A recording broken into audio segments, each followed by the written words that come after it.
Hello, I'm Jeremy Rivera, your unscripted SEO podcast host. I'm here with Adrian Nikolov, who's going to introduce his agency he's working with, which means in Bulgarian, let's go.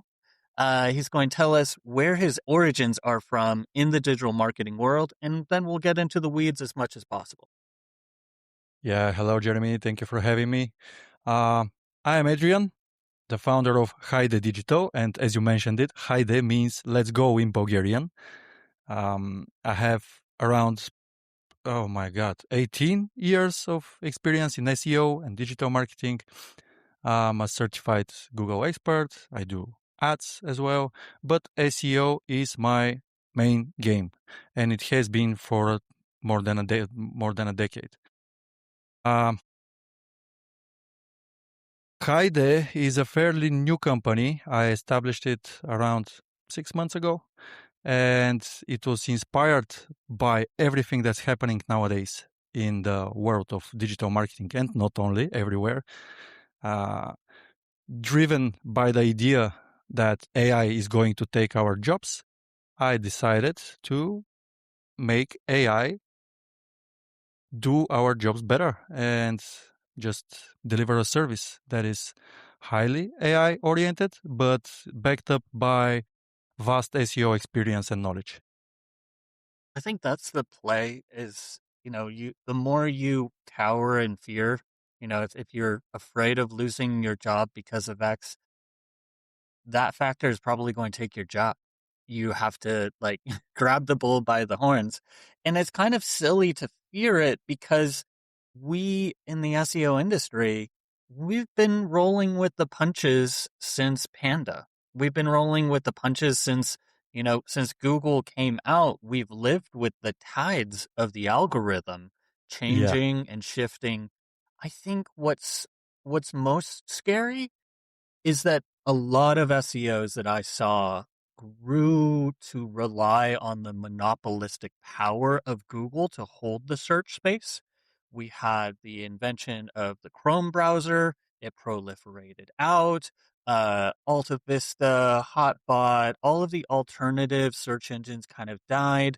Yahoo, folded itself into Microsoft, which became Bing, and Bing became meek and subservient. And people legitimately stopped asking, well, how do I optimize also for Bing?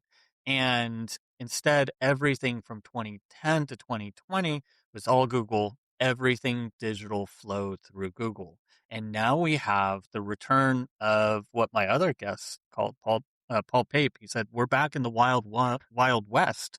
The civilization that we thought was there, it's not there, but it's great to have some competition because it means that we don't have to be so hidebound to a black box system that pays us so little respect. indeed. I agree. I watched that episode, by the way. Great stuff. I'm curious when you're looking at AI capabilities. Do you Are you looking at it from a dual lens of, productivity and distribution as much as it is treating it as its own new semi-organic channel? Actually, both. I think they're internally connected. Both concepts. Productivity is the spark that drives us. Productivity has always been a thorn in our foot. Um, Now, with all of the capabilities and the AI automations that exist, we can make more time for us, make more time to be creative instead of only being productive, because creativity is productive as well. And yeah, in terms of the organic part, it all lines up. Being overly productive, using AI to empower your productivity, the steroids that we always needed, becoming developers ourselves, the dream of every SEO expert and every person that's been around. And we now have it. So good What's times. one of the what's one of the biggest unlocks for yourself personally in terms of being able to do something that early in your career was kept away from you because of just the weight of the lift, the size, the technical difficulty that AI has solved? Building my own tools, literally removing the developer issue, and me becoming the actual developer, creating complicated tools and instruments that can drive both my productivity and my organic traffic up. Also, ads automation, content automation, building complete topical authority systems that heal that heal themselves through data that is automatically being collected, creating pulling context from everything in the world related to the projects and just adding it into one database to make it smarter than everyone on my team actually. This is just crazy good. And of course, we all hate it when we have to set up our WordPress website that, WordPress, you need to go in and manually tick all the checks in Yoast or whatever you are using, rank math, manually add the schema, the structured data, manually push the internal links and everything, like so much manual labor that is now gone. I'm not saying that the workload is less. It's it's even more because it's so interesting. It's like an addiction. I used to be a gamer back in the days, and I compare what I'm living through right now with my addiction to StarCraft 10 years ago. I literally don't want to stop.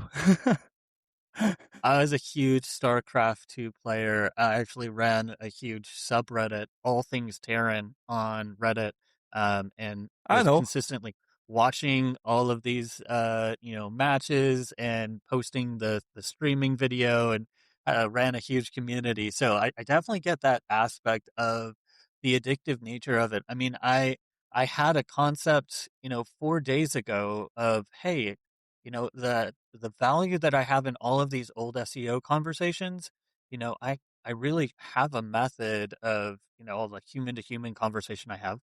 I should, make that into a service offer. So within an hour, I bought the domain, stood up the WordPress site, grabbed the REST credentials, gave it to Claude Code, and, within, an hour, I had a fully functional site, human-certifiedcontent.com.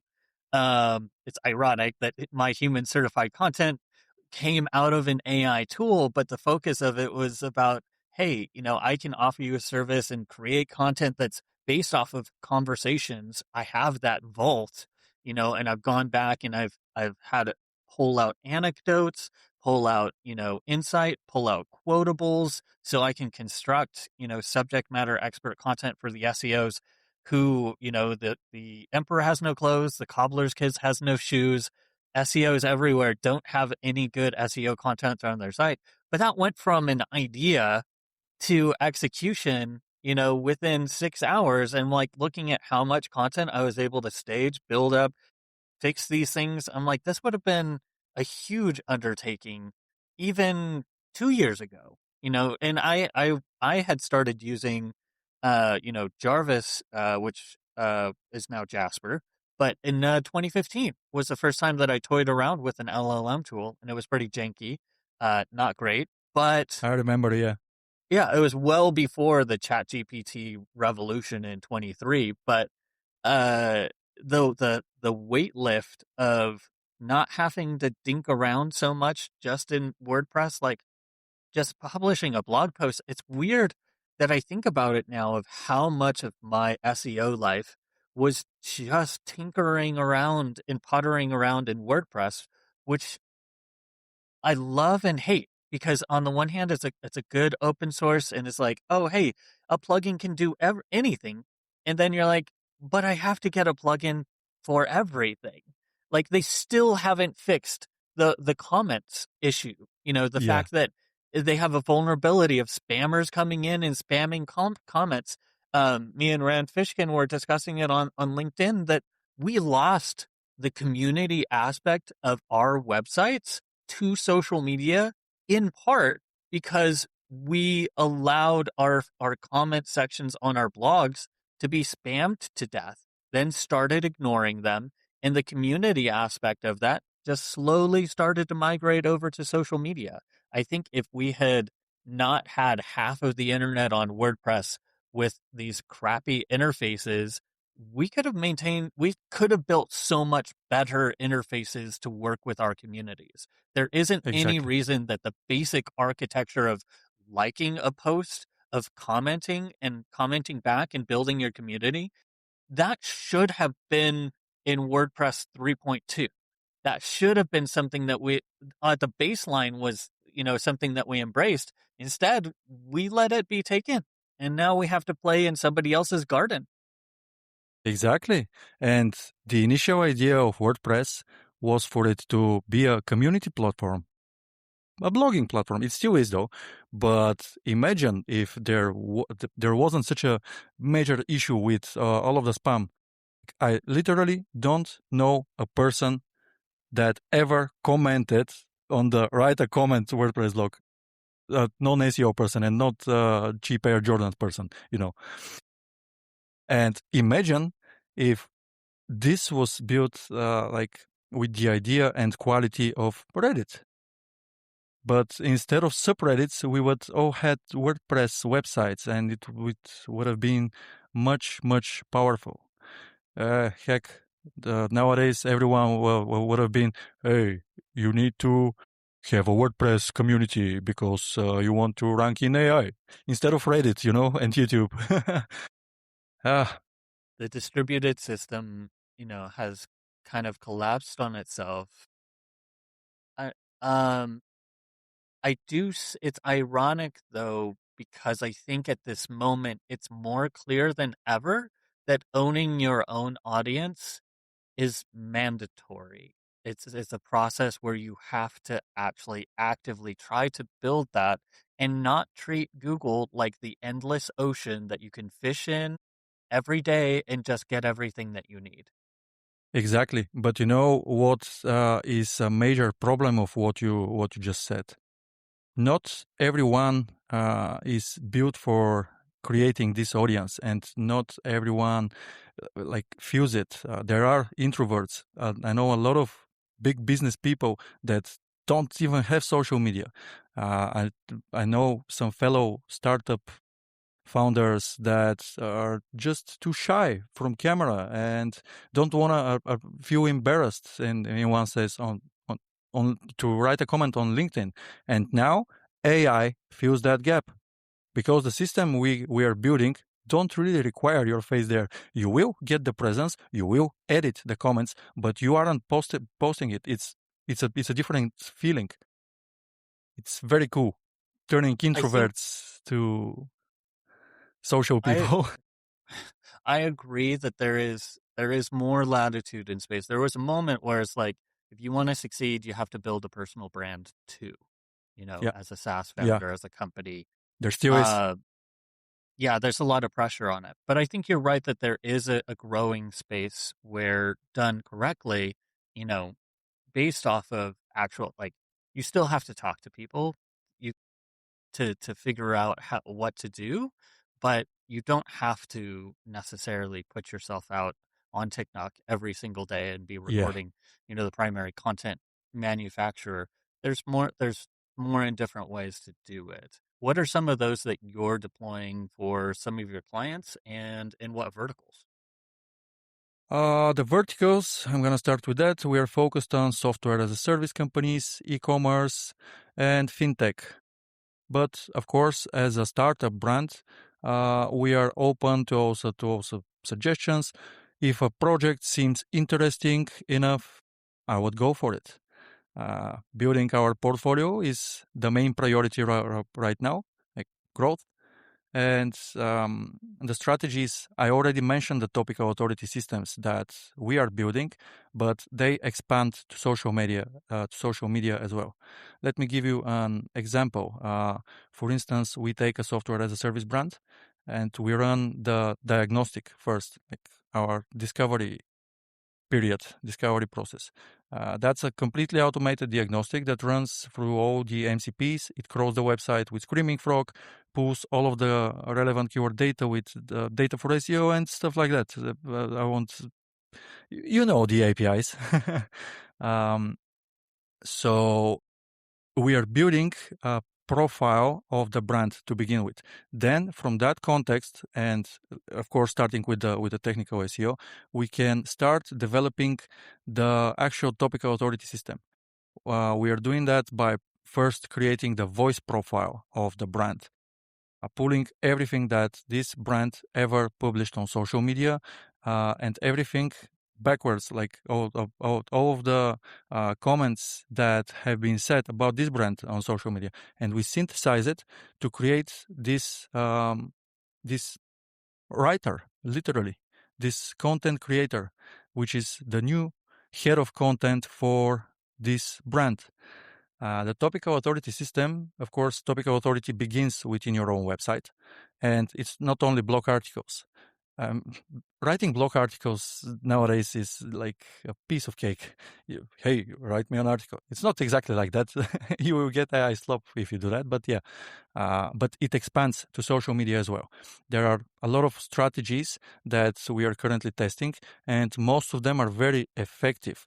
For instance, there is the signal interception automation that we have, which is practically a newsjacking flow.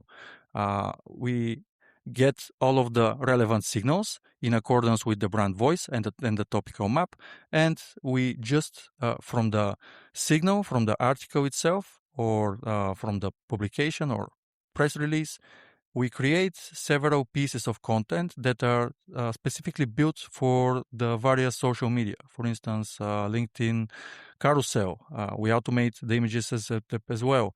Instagram shorts, Facebook long form, stuff like that. YouTube shorts even. Everything is handled with AI because it's awesome, first. And secondly, we are very, how should I put this? We are very picky and very excited to build each and every system, and just playing the game, you know.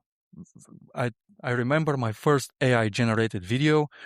Oh man, it was total crap. But but now the things we are able to do are simply amazing. Of course, we still need editors, but the way I would hire an editor today is that I want one that knows AI, that uses AI constantly. So he or she can work with me and we are on the same page, you know? Also, coming back to the topical authority system, there our main goal is to cover, of course, produce the correct content, and you know the main goals of SEO is to bring organic traffic and leads and money, revenue. Of course, with all the items related, revenue is not the direct KPI, but it's very achievable. Where I was going with that is that we are building content to grab the potential buyers from each part of their stage. We are creating middle of the funnel, bottom of the funnel, and top of the funnel pages. And embedded within the system, we have a tracking dashboard which tracks all related data to each of the pages we publish, because a system may look perfect. It may, like on paper, it can be perfect, but you don't know if it is so before you get the data. And that's actually why my brand is called Haide. It means let's go. It means break stuff. It means publish stuff. You need the data because then you need to feed it back to the system so it automatically improves itself. And covering all of the funnels is just spectacular. Of course, AI adores the content we build because all of the data we have so far and all of the research is plugged in within. And the writing style ticks all the check marks of the requirements for being cited on ChatGPT or Claude. And combining this with social media, you literally have a search everywhere optimization platform. Curious about the perspective of how you think people should understand that top of funnel, middle of funnel, bottom of funnel, because and this comes from my storied history. I've been playing the game since 2007, and I would describe the content marketing strategy before now to be, let's load up everything into the top of funnel and get everything out there as possible so we can get as many people on the site as possible. And I think that the argument to be made is not that that top of funnel isn't of any use anymore, because they are eating our sandwich. Like, featured snippets was the first bite, but then LLMs, they're really repackaging what is there. But the mentality of, just feed the ducks and then you have a bunch of ducks. Well, you know what? You need a duck catching system to turn the ducks into the next stage. So if you are thinking about top of funnel, middle funnel, bottom of funnel, you need to be thinking as much about the navigation of, okay, if somebody is on my site and reading this, am I pulling them to that middle or bottom with a CTA? Have I done my internal linking to get them to go to do the next thing? Have I structured the layout of my blog to even let them know that there's more? Or am I just putting up my hands and breadcrumbs and hoping that the pigeon will jump and stay in my pocket? Like, Yeah. is it more about building sticky systems of content versus just like, oh, we're just doing content marketing, here's all the stuff? Yeah, you just described the difference between ACO and a great ACO, because great ACOs understand exactly that. Improving the top of funnel pages, giving the people, like, you're literally funneling cold traffic to your website. Cold-ish, But if you don't give them that way in, if you don't, for starters, if the article is not interesting, if it doesn't grab them in the first 3 seconds, if they have nowhere to go after that, they will just bounce. So are you doing it only for the algorithm and for the sake of topical authority and that you read on some blog, or are you doing it to actually be valuable and get you all of the turn the impression into click, turn the click into revenue? And it's not gonna be today. Like, I have a theory on impressions, and impressions are really valuable, especially today. Top of the funnel pages, yes, that's one aspect of it. We need those impressions, especially new brands. People need to see us everywhere when they're searching for relevant topics. The more they see us, the more the chances get bigger for them to type in directly, to do a direct search or put in the URL and convert on the website, or tell a friend. That still remains the best referral of them all. A I friend think told me. the there's so many. You're right. It is stupid. I'll say this. It's controversial. It's stupid to just blog, Yeah, because think about the origin of blog was weblog, and the weblog was a journal entry, and you just threw your vomited your concept out, and you hoped that somebody liked the way that you just threw spaghetti on the wall. And so, like, that's all it is. And businesses would be like, oh, I need to throw spaghetti on the wall to succeed. And so agencies saw that need and didn't take it further, because what you actually need is, you need to very carefully pull those spaghetti threads where they're supposed to go. And I've done so many audits. I audited a concrete wall company's site and was helping with their team of creating the content. We're going through all of the old content that they threw up. It's like, oh, there's a hurricane. Yeah, walls help with hurricanes. We should have a post for that. Spaghetti. Oh, you can paint it different colors. Oh, here's how paint looks on walls. Like what? Like there was no Yep. coherent connection. There was no the amount of blog posts where I've seen there's no even call to action. It was just like there wasn't headers. There was like an image, 6 paragraphs of text, no links to anywhere else, and you're like, who who approved this? Like, we are way past the time when it's acceptable to create content that's not connected to other content on your site. Like we have these superpowers now with AI to be able to do at least fundamentally connect and see, okay, what articles have I written that are related to other things that I've already written. If you can't type in a prompt to analyze your own blog posts just to find what you've already made that's related to each other and ask to build internal links, what are you doing? Like, I mean, you could use a plugin if you have WordPress if necessary, but honestly, just connect it through a REST API. Just go into your profile, create an authorized password, give it to Claude Code, and you're able to edit your WordPress site 10 times faster.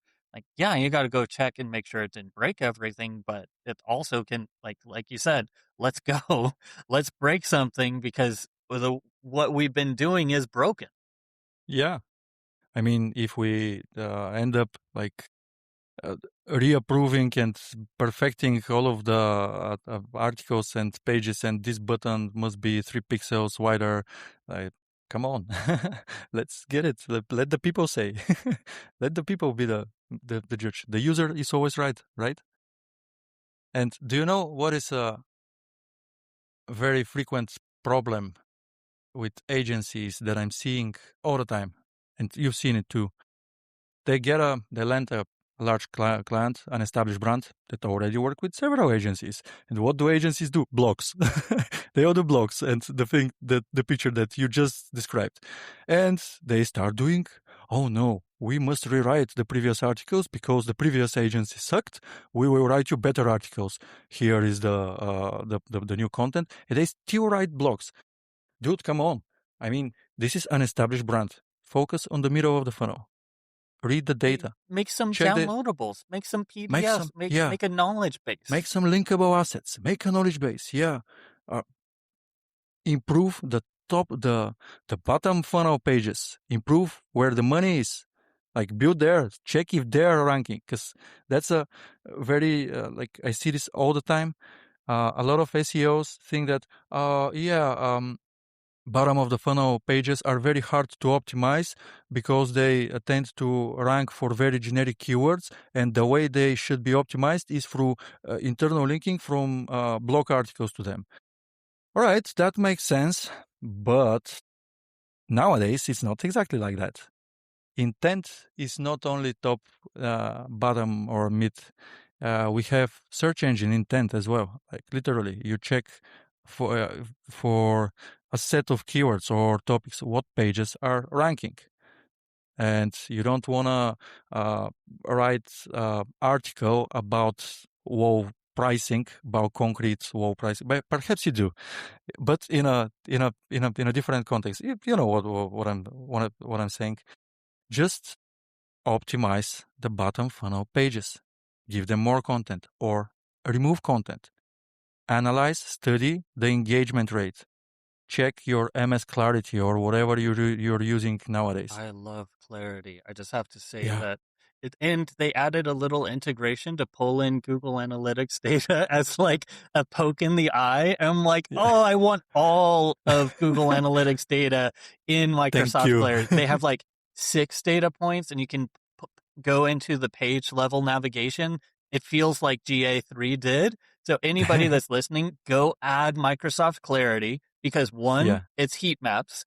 2, you can watch your user bump around your site and realize, oh my God, they got to that page and the image was broken. Oh my God, they got to this section and clicked this and it failed. They rage, it'll even give you like mouse rage moments of like people shuffling their mouse around because it's not working. And you Yeah. could save so much money if you realize, oh my God, my conversion widget is broken. This, page isn't working. They're navigating and trying to click on this word or this image, and it's non-clickable. It looks like it. That was 10 extra clicks that would have gone to the next page. I need to link that. Like, you can see the behavior. You don't have to guess anymore. And you can also get citation information from Microsoft Copilot now.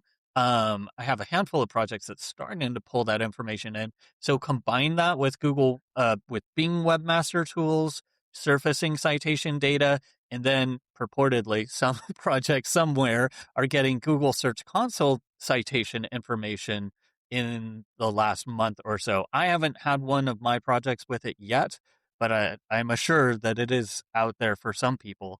But it's the old classic problem of third-party rank trackings with the citation tracking, as it's the same problem we had with rank tracking. That the more the more people jumping in the water to check the temperature means that there's more bodies that we're counting of swimmers, and our audience of impressions is bloated. I agree completely. How do you feel about prompt tracking? I mean, I have to ask that question. I myself am not a huge fan of it. It it, Not a it is honest what believer. it is what it is. I use it as directionally as possible and try to caveat to the client of like, this is sticking your finger in the air. Now, if there's no wind blowing at all, that is a signal. If you're getting nothing, zero, that's something. But there's also that, like I was mentioning, it's the dragon eating its tail, and the more prompts that you feed into the system for it to track, there's a non-repeatability that's known for these LLM tools. It's as high as 80 or 90% when Rand Fishkin tested it across a decent cohort of people. So if 80 to 90% of people who put the same exact query in are given a different result, then you're fighting for that 10 to 20% of repeatability. And so it becomes confusing of whether that's an anchor point of you've reached that level of visibility, of highest visibility. So you just have to be careful of conflating it with a true signal, because it's until we get more developed sources, and I think it might be coming soon-ish, as we move from ChatGPT ads being something that's only at enterprise level for the $1 million companies, as it trickles further down and they try to capture mid-market businesses. To gain their trust, they're going to have to give metrics. And as soon as metrics come out and becomes sort of industry standard, then we'll have something that we might be able to work with. But it has to come from within the engines. These third-party tools, they have some sort of utility because they can point out when you don't exist at all, which Matters. is Yeah. helpful, but it's only helpful at the beginning of your campaign. Once you start showing up, it isn't a truly reliable, system. It's really black box. So it is what it is, that there is a certain black box effect. So the only thing you can truly actually count is how many referrals of traffic of people actually came from the LLMs, and how did they behave when they did. Because one of my interviews was with Paul Bautista, who worked with Revolver, a big clothing brand, and he said, we've got 100,000 people coming from AI tools, but they're not converting. For them, it was a huge problem. It looked really good on paper, but the conversion rate in comparison for them to organic was laughable, because their organic was 5 million. So like the scale of difference is there. It's like, Yeah, oh my God, yeah. they got 100,000 traffic, people from AI citations and tools. That's insane. Well, they got millions of organic visitors. So if you take the fraction of how that's converting, for them, it was not, just what would have been a win for others. It's not the same thing. So it really, the signal comes down to tracking, and I am grateful, I guess, for GA for finally of adding a specific channel of AI assistance. But that means that you have to play with Google Analytics 4 to try to get a report. Hopefully you've got a system to get that out of there and into a system you can actually analyze. Yeah. Do you know what I'm a big fan of? Sentiment analysis. I think that really matters. I'm a true believer that authority is the new PageRank, and trust that the brand builds is very important, and people often miss that. I'm seeing agencies, like newly popped off agencies, like me. No, yeah, I'm talking about other guys, but yeah, they sell prompt tracking as a service, and I don't even understand what they are tracking. Whether you need to first brainstorm and interview your client. You need to understand what are the brand values, and you need to create, you and Cloud Code needs to create a full list of prompts that actually matter, and you need to put this into your system, and you need to ask all of the guys, all of the LLM guys, ChatGPT, Perplexity, and the others, what do they say? How do they answer these exact prompts? And who they cite you along with? Who they cite of your competitors, they cite as a better version, a better approach, and why? Dissecting that really does matter. It's the portion of link building that was always actually the most interesting. Don't get into an argument about DA, DR authority scores. What you need to be doing is looking at the pages that were ranking. Where were they getting their links from, and what did their profiles look like? That was always the useful aspect. And you realizing, okay, 3/4 of this is junk. And so I narrow down to the 1/4 of what looks like possibly usable signals by Google.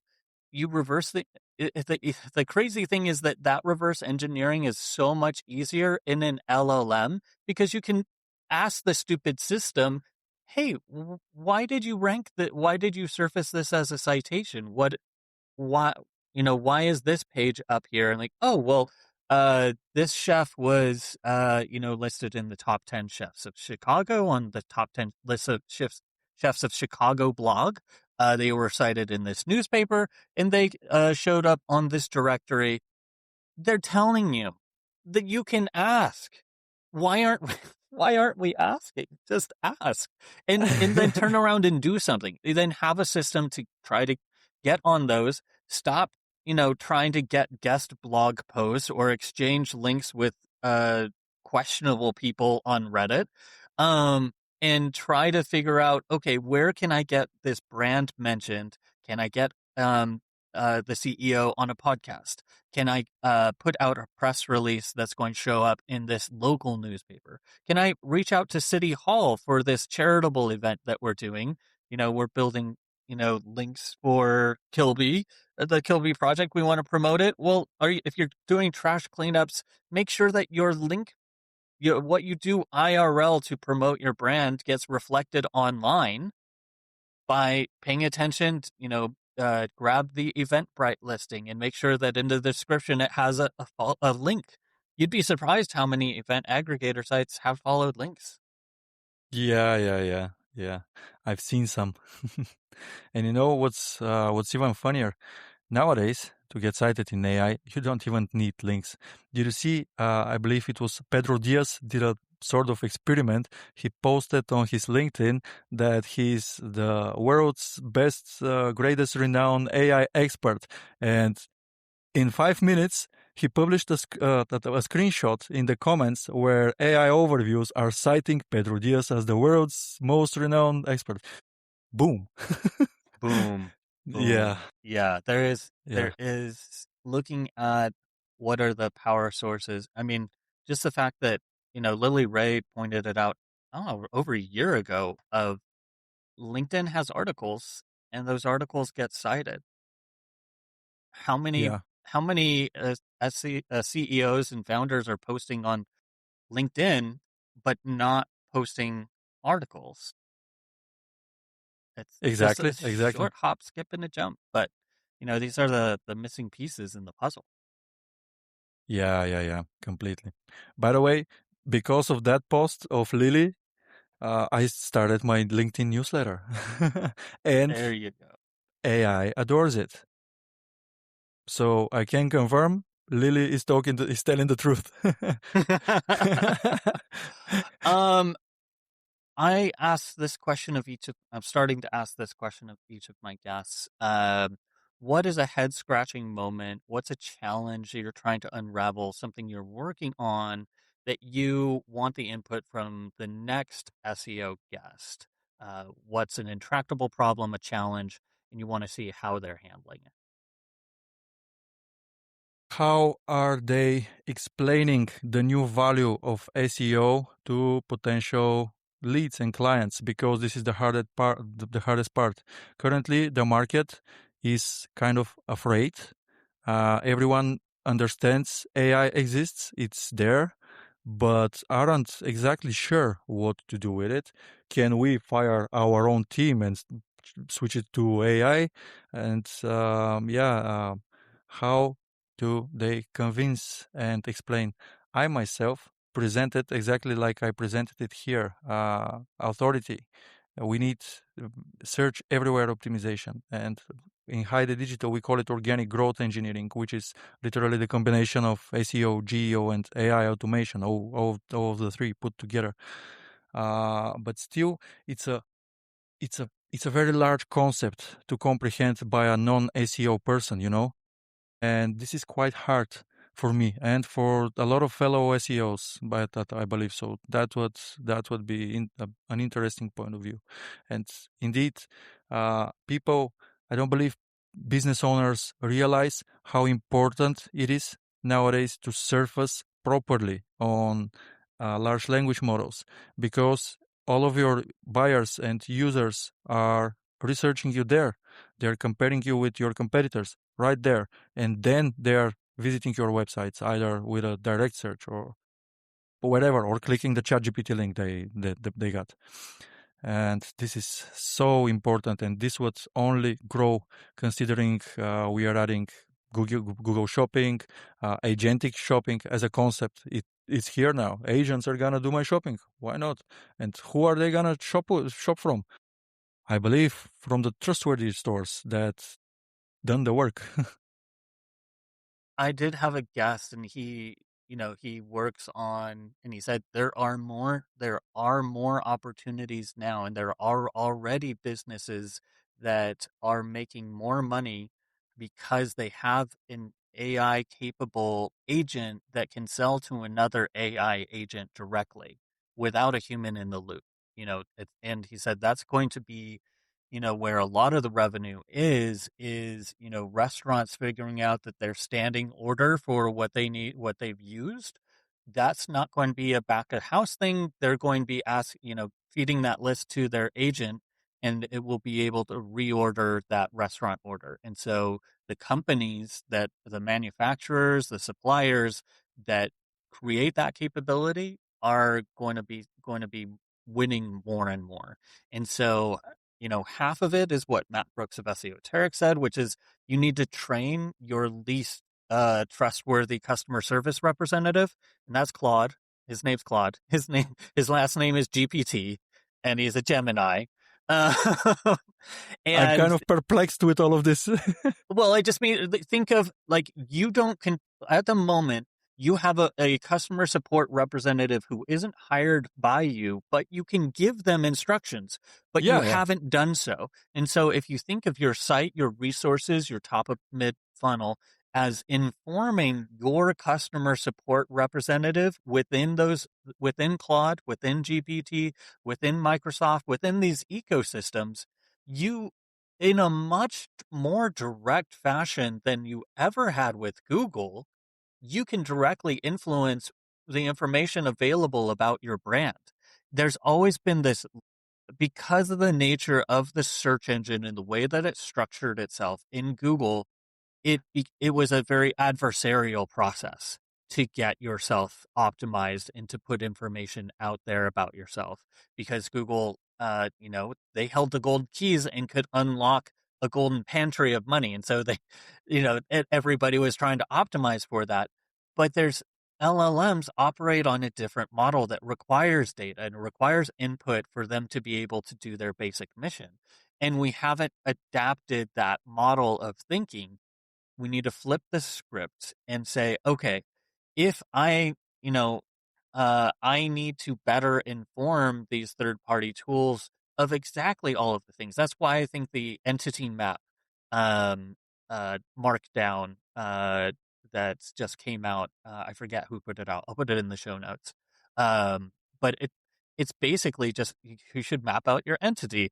We're connected to this company, and this is our social media profiles, and this is what we do, and this is how we do it. That's what we should have been doing all along. But, schema markup is such a clunky, they wrapped it in all this mystery, and it's helpful, but it's not helpful. And, oh, we're going to take away FAQ markup, and bad naughty boy, you overuse the tool that we told you to deploy on your site. You're abusing this markup because it's showing up in so many of our SERPs. Like, what are you talking about? Like, it just make coming in trying to like shame SEOs for using the tool that you went to conferences for years to tell us to use schema, and then we actually use schema, and you're like, nope, too much, we're pulling it back, you're abusing it. What? That's the frustrating reality of optimizing for Google. So when it comes to LLMs, we've adopted that same kind of mentality. When LLMs are like, what you got? Tell me about yourself. I want to tell, they have questions. I need to answer. I need to give them answers, because Claude is a people pleaser. ChatGPT is a people pleaser. Help them please them by giving them the information they seek. So that's my answer. As SEO sits at the core of this process, because it is search everywhere, and the Venn diagram isn't a side-by-side overlap for SEO and LLMs. Everything in SEO, LLMs overlap it on every edge. That Yeah. shifts around of how the other items that we interact with, but everything we do in some way feeds up to LLMs. Whether it's link building and citations, because if you are linked well, you rank well. And if you rank well, you show up in those supporting queries when they don't have the knowledge base item. They look for more specific information and you show up. SEO is in the middle again when you're creating content, because LLMs consume that content. It's in the middle when it comes to technical SEO, because if your site is slow as shit, then it's not going to rank, and people aren't going to like it, and they're going to have a bad experience. So all of these things that we've considered SEO, it's not a separate entity. It's the heart of great LLM optimization. Yeah, I do believe that SEO is the orchestrator of everything else right now. Like, I believe we are the orchestrators I of the absolutely new agree. era of digital marketing, because you've been for quite some time. Can you give a job description? You need to know UX. You need to know development, JavaScript, WordPress. You need to know content writing and copywriting, social media. That's your job. Link building, technical SEO. Yeah, the development part. And what more? What more? Conversion rate optimization. That's on us. And now everything. Finally, we are in the where we are in the era where all of that matters even more, and it's even crucial. So SEO needs to be even higher demand. The demand is high right now, but it needs to be even higher, because it's literally the future. Sure, we do have ads. Sure, we will have ads in in each LLM. Who knows when? But The organic is what stays and what brand should be built around. Yeah, everyone loves money. But go spend it on ads and neglect your organic and call me afterwards. As we kind of wrap up here, give a shout out of how people can find you if you're putting content out. I think you mentioned that you have a LinkedIn newsletter, anything like that where people can connect, see what your thoughts are, and if they, are smart, forward-thinking SaaS companies, contact you to Of work with. course, you can always visit haide.digital. We have several very interesting tools there that we've built. SEO nerds would love them. And also you can always reach out to me, Adrian Nikolov, and my newsletter is called Search Engineered, because I always treated SEO as an engineering issue instead of a marketing one. Fantastic. This episode will go live with show notes with links to everything that we've talked about. I have a full archive of unscripted SEO interviews. You can tap and find all kinds of previous experts sounding off on all kinds of topics. So go explore unscriptedseo.com. Of course, like and subscribe if you saw this on YouTube. Spread the signal. I appreciate you. Thanks and bye.